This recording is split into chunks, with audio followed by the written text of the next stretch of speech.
How influential are you? Some people just have this way, don't they, of encouraging others to do or follow their example, or to obtain the same things that they have. Some people these days even get paid huge amounts of money to be influencers on social media. It's opened up a whole new way of advertising. And now, whilst we might not all get paid the big bucks for influencing someone, I'm sure we all have done it at some point. Have you ever been in a restaurant and ordered a meal for someone else to say, "Ooh, that sounds nice, I'll have the same"? Or maybe you've taken up a new hobby and a friend sees what you're doing and really wants to learn as well. Or perhaps sharing your most recent TV watching or Netflix series with a friend might encourage them to want to watch the same things too. Now, myself and Josh have recently got into watching Gogglebox, and it's really funny how entertaining it can be to watch other people watching TV. And whilst a lot of the amusement comes from the learning the quirks and traits of the people that we watch, or the funny things that they might talk or get up to between the shows that they're watching, I always manage to come away from watching an episode with a list of TV shows that I would like to catch. And why? Well, it's because the reaction of the Goggleboxers influences me to want to see what they've seen, experience the same drama, the comedy or the sadness. They demonstrate their experience in such a way that I can't help but want to experience that for myself. And now that kind of influence is also true for our characters that we read about in today's Bible reading. Naomi was from Bethlehem, and she was one of God's people. She knew God and followed his ways. However, due to famine, the whole family moved from Bethlehem to Moab, and there her husband had died, and so had both of her sons, leaving her with 2 Moabite women who were now widows just like her. Now, in those days, widows were often unable to support themselves, and so they'd be cared for by relatives, or in the worst of cases, they'd present themselves to the temple, and they'd be looked after there.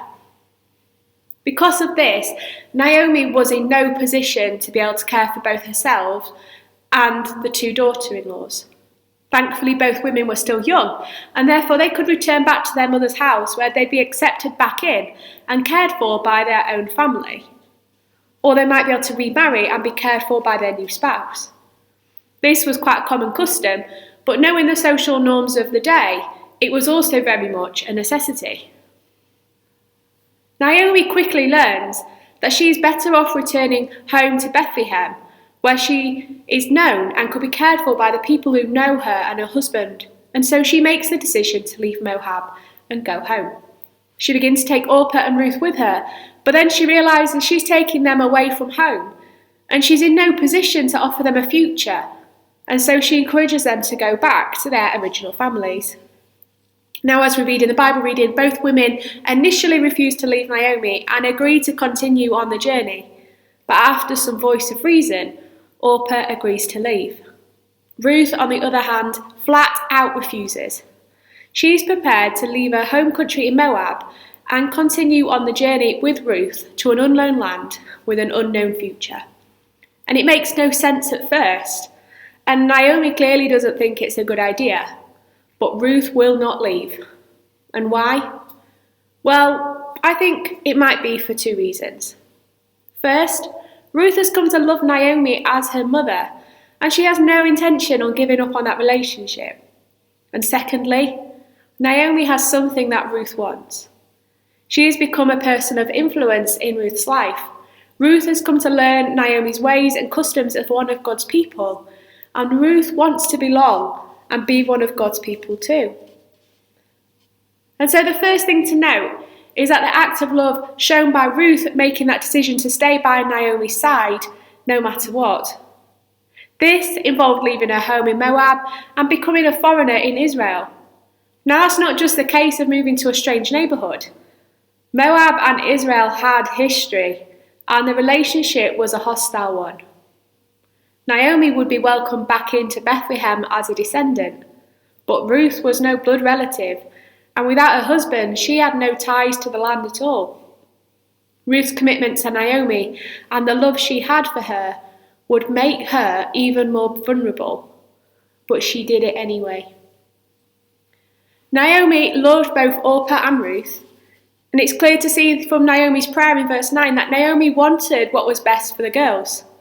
It's anticipated that they would have been maybe in their late teens or early 20s, and although she loved them as a mother would, she knew they had a better hope for the future if they went home.